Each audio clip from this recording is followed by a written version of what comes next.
म्हणून हा काकी मी अनिता प्रभाकर ठावरे. मी रत्नागिरीमध्ये राहते, पण जवळ असून सुद्धा मला जवळच्या जवळ चालता येत नव्हतं. पायामध्ये ढोकरं खूप दुखत होती, तर मला जड जायचे पाय उचलताना. आणि मला डॉक्टर व्यंकटेश मोरे यांचे कोणीतरी हे सुचवलं, नाव सुचवलं, Suman healthy centre, healthy mind सेंटरमध्ये जा तुम्ही एकदा, केअर सेंटरमध्ये, तिथे अनुभव घ्या. त्याप्रमाणे मी तिथे आले. डॉक्टरांची ट्रीटमेंट घेतली. हर्षदा मोरे आणि डॉक्टर व्यंकटेश मोरे यांनी माझ्यावर चांगले उपचार केले आणि आता मला खूप बरं वाटते. खूप म्हणजे खूपच बरं वाटते. आणि मी पाय स्वतःहून चालू शकते, सगळं जाऊ शकते.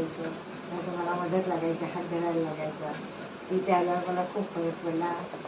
तुम्हाला जर कोणाला काही असा प्रॉब्लेम वाटत असेल तर तुम्ही अवश्य डॉक्टरांकडे या. तर डॉक्टर खूप चांगले आहेत, आपल्याला मार्गदर्शन चांगले करतात आणि आपल्याला गुण पण पडतो. डॉक्टर चांगले आहेत म्हणून या, नाही तर आपल्याला गुण चांगला पडतो त्यांच्यापासून. हे महत्त्वाचे आहे.